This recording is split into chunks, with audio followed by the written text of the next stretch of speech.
And it is Jarrad here on the Loungers Plus live lounge. I had to use my actual, official, what my mum named me name of Jarrad and not JB, because I'm chatting with another Jarrad, Jarrad Wrigley, the 46th Star Maker. Congratulations, how are you? Thank you, mate. Yeah, actually really, really wonderful. And it's funny that you say what your mother named you, because if my father had have got his way, my name would be Dallas Wrigley.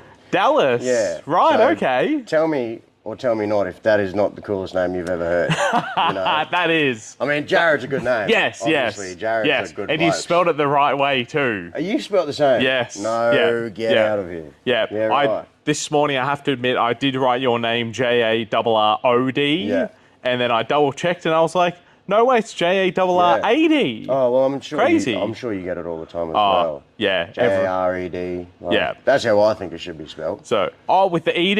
Yeah, Jarred. Yeah, right. Yeah, Yeah. okay. No, I stand for my, the way I spell it and the way you do. I mean, look, it's great. It's yeah. awesome. It's very unique. But the problem is it's very unique, and you've got to correct everybody when they're trying to do your bank details. Oh, I know. Yeah, that's it, exactly. So, and I'm sure they spell your last name wrong as well. I'm sure you get that. Yeah, it's always, they'll start with the R, and then I say, no, it's like WR, and then they just go WIG, or there's two Gs, or, yeah. Should have gone with Dallas. I should have gone with Dallas. Dallas yells country too. Dallas Wrigley. That just yells country. So, going back, you've been relatively new to the music game. I understand you first performed here in Tamworth, was it 2022? 2022, yeah. I packed probably, it would have only been about 5 or 6 of my good shirts. And it's crazy even just talking about that, because back then, pretty much all the nice shirts I had were handed down to me from my uncle. Yeah. Really, really nice stuff. But if I was buying my own clothes, it was a $4 Kmart t-shirt, you know. And it was that festival where I was then approached by Wrangler and Thomas Cook, and I've been very fortunate to work with them for a few years. I have since moved to Ariat. Yeah. I've just been picked up by Circle L hats as well, which I'm incredibly proud of and so grateful for. I've been wearing their hats since that festival. Yeah. My big thing was to buy myself a really nice hat that festival as kind of a reward to myself. Yeah. And this is actually, I am very, very proud to say, apart from what the owner has made himself and for his wife, this is the first ever custom-made Circle L hat. Oh, wow. In Australia, made in Australia. Yeah, right. Oh, wow. Perfectly fit to my head, and just to be able to wear that the other night. Yeah, crazy. As well as my competition shirt, just was incredible. Yeah, right. So that 2022 festival, since then you joined the academy, and you came third in the busking championships. Was it that year? I haven't done the academy. I studied at JMC Academy. Sorry, JMC Academy. Why I think some people get confused. Yeah. But yes, I came third in the busking championships, which was absolutely surreal, because I didn't know anything about Tamworth. I didn't get to go to festivals as a kid or anything like that. My family aren't really creative. I'm the only creative in the whole family, which is nothing against them. It's just not their interest. Yeah. And so when I was finally old enough and COVID had subsided, I came down and was told that I needed to sign up to busk, which I did.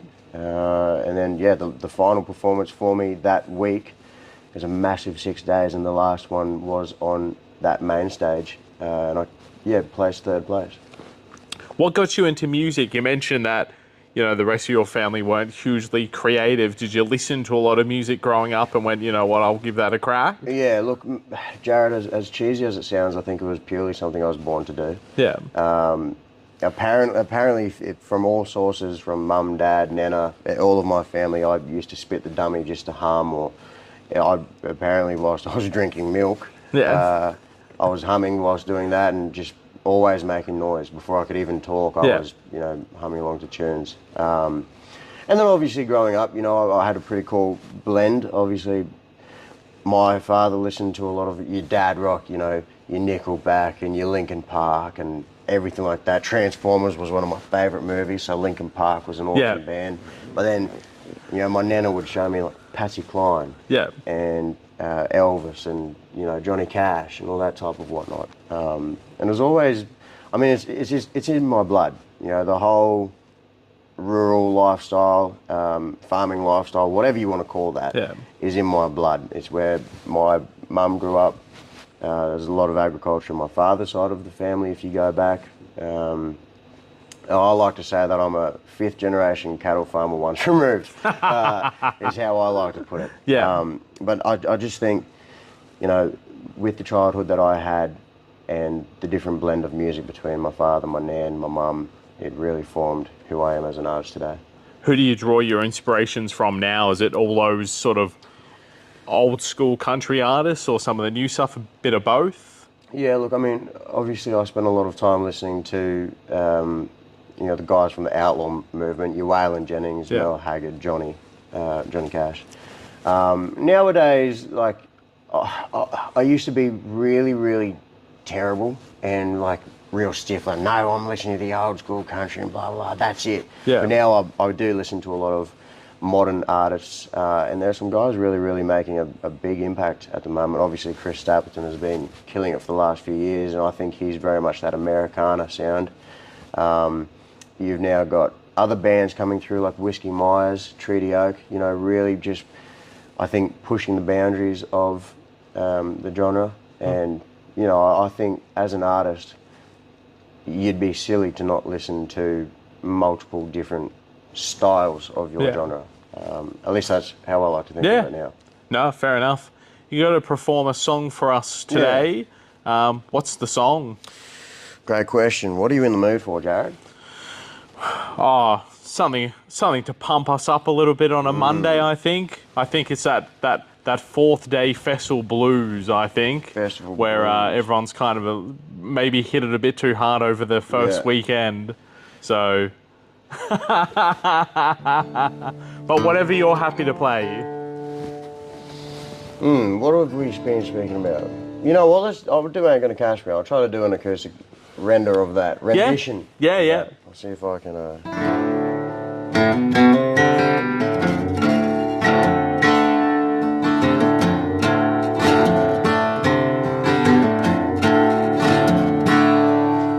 I've been running for 43 days. I've got no money left to my name. What I've got is gonna stay the same. Well, I've got the wind on my side, so you ain't gonna catch me today.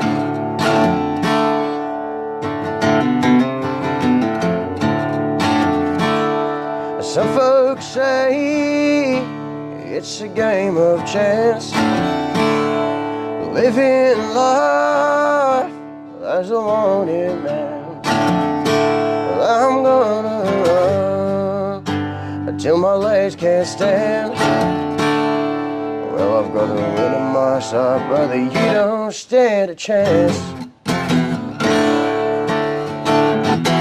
It's the same road, same town, always on the lookout, waiting for my day. The luck's gonna run out someday, somehow, bounty hunter's on his way. Well, I've got the wind on my side, and you ain't gonna catch me today. No, you ain't gonna catch me today. No, you ain't gonna catch me today. That was awesome. Oh, something, sensational. No, good on you. That was fantastic. I always like playing songs just completely different to how I'm actually meant to play them. But no, I'm really, really happy with that song. That song there, Jarrad, was written in central Queensland in a town by the name of Emerald. We had played a festival by the name of Boone Lane at the Marraboon Tavern. Now, Wade Forster had come off a horse that weekend at a rodeo, and the silly bugger given himself a concussion, a bruised spine, pulled a muscle away from his spine.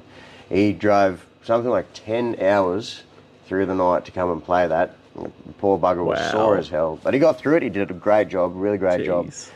And then we, as two blokes would do. Had a little bit of a Sunday session. Yeah.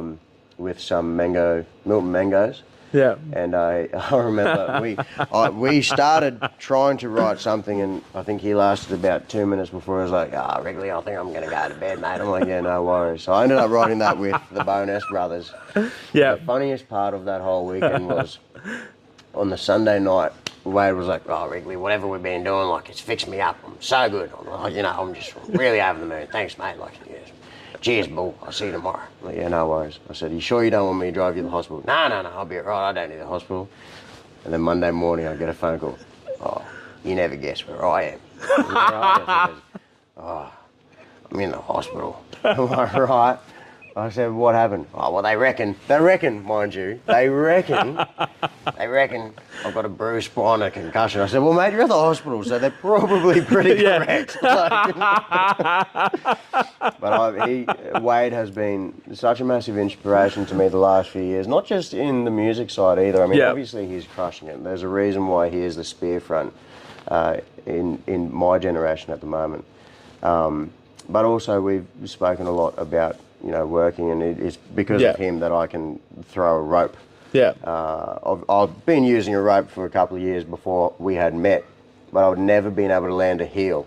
Yeah. I could get a head, never a heel. Yeah. And when the 2 days after he won Star Maker, or 3 days after he won Star Maker in 2024, I asked him for a couple of tips. Yeah. And he gave them to me, and mate, I went back home, and after about 3 throws, I got my first ever heel. Yeah, right. Wow. All because of Wade. So yeah, there you go. Absolutely tip my hat to him. He's an incredible bloke, an incredible artist, and just more than anything, an incredible mate. Yeah. No, fantastic. Well, good on you. Congratulations on winning Star Maker again. So you have a fantastic 12 months. Yeah. One last question I got to ask you. It's a fun question we're asking all the country music artists this year. Are you an Apple user or an Android user? It is very, very funny that you asked this. I have not told this story yet, and I was going to keep it to myself. Yeah. I actually went into the Telstra store. You know what? I'm not going to say a town. I went into a Telstra store to buy myself an Apple iPhone, and I was adamant on that. I've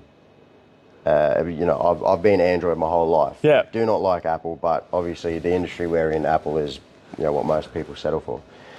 So I was adamant that I was going to buy an Apple iPhone, walked in there, and one of the most gorgeous girls served me, who was the manager of the store, and she convinced me to go to Samsung and stay with Samsung. So yes, Android it is. I currently have a new phone, and I didn't need a new phone, but I bought a new phone just so I could get a girl's phone number. There's a song of that. You know what? I don't know yet. We'll see what happens over the next few months. It'll either be a really happy song or should have picked the apple. The apple doesn't fall far from the tree or something like that. I don't know. You're the songwriting guru. Yeah. And what's the background on your phone as a follow-up question? What have you got as your background? Is it a dog, a cattle, a guitar? No, you know what? I've not even had enough time to change the background. It's just the default background. Yeah, okay. Yeah, normally my phone backgrounds are kind of like a nice rustic old image of like a wool shed. Yeah. Like an old rotted out ironbark post. Yeah. It's just something simple and relaxing. Yeah, no, good on you. Yeah. Well, hey, congratulations again, and all the best for the next 12 months. I'm sure it's going to be a whole heap of fun, and I really look forward to seeing how far you go over the next 12 months, and obviously ongoing as well. So well done, congratulations. Thank you so much. My pleasure. Jarrad Wrigley on the Lounges Plus Live Lounge. JW and JB.